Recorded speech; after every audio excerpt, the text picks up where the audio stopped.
I'm Danny Lyer, actor and playing tough guy's been my bread and butter. But over the last few years, I've synced a new role. I've become more deeper, more wiser, a more refined performer as I've entered the world of documentaries. I was nervous. I had a big phone call to make. I needed to compose myself. So I took a knife and fork up the Frog and Toad and bought a linen draper from Imran. Imran always calms me down. I'm doing what I said I'd never do again.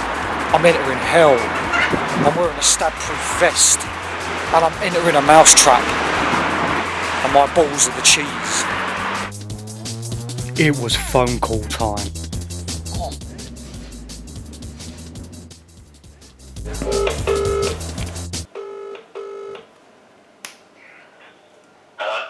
Tommy. Who's this? It's the East End De Niro. The Cockney Colin Farrell. It's Danny. Danny. Danny Lyer, yeah? How'd you get his number? Kenny Claxon gave me it. Look, I've heard you might have a ticket for me for the cup final, so I'm just giving you a ring because we want to make another film. You calling me on a burner?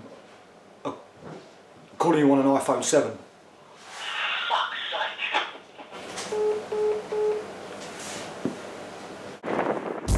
Bollocks. I forgot Tommy's phone had been tapped by a naughty little firm from Yeovil town. I went for another walk to clear my mind, but my day kept getting worse. Just full of dog shit. These boys are known and feared from Leytonstone McDonald's to Leytonstone train station. I decided to head home as it was colder than Fritzl's dungeon outside. On the way home I bumped into Trev and we had a proper good chat and this calmed my nerves. Alright Trev. Sweet. I got home and had a David Gower one banged on my stab-proof vest, layered up with some fresh garms. Then I done an Arsene Wenger and couldn't do me zip up on my brand new magic marker, Cockney for Parker. I splashed me boat race with some Old Spice I'd been given from an advert I'd done in 1987. I was ready. I ordered an Uber to the station just in case I was being followed. When I got there was a firm of vegans who definitely had beef with me, so I threw a bin bag on the tracks. This scared them off. I headed to King's Cross. I had a scout about and looked for some familiar faces. I thought Tommy might be in Patisserie Valerie as he was a sucker for a pan au chocolat. And then I saw Terence DeVito coming out of the bookies with a new face. I followed them to a battle cruiser called the Houston Flyer, known in the underground world as the Kieran Dyer, because whoever went inside always left injured.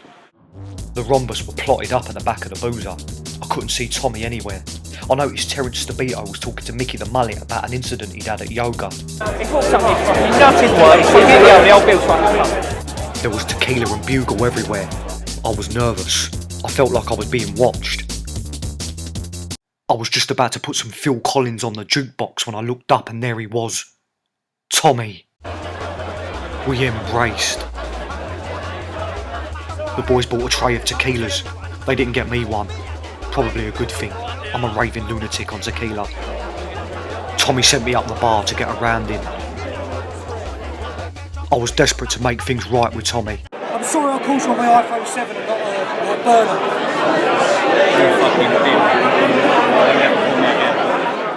I'd noticed there was a lot of new faces in the firm. The Rhombus had done a Gemma Collins. It had got bigger. Meet new member Charlie, aka Brittany. He was known as this because he always carried spears. An ex-professional boxer and raving Luno. Rumour has it he once sparred with Anthony Joshua, who punched him 87 times in the face and his response was, "Hit me Joshua one more time." We had to leave lively. One of the lads threw a ball of wet tissue behind the bar. Then someone spotted Tommy.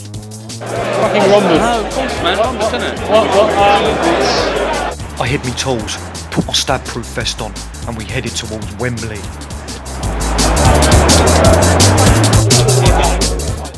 I've been hearing through various sources that there was a new right-hand man to Tommy. I was keen to find out more at some point. We bowled through a park like we owned the gaff, and you could tell people thought we owned it too because we were walking with confidence. Mickey the Mullet took the wheels off some kid's skateboard and threw the wood at a bloke eating a feta salad. People were petrified. It was time for me to impress.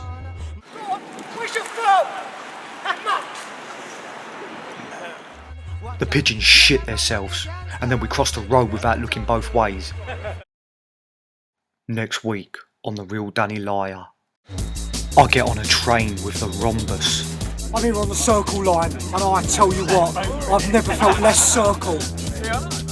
I talk to Cuthbert. Klaxon gets nicked, and things get bad for Arsenal. Real bad. Finger out! Ready for takeoff.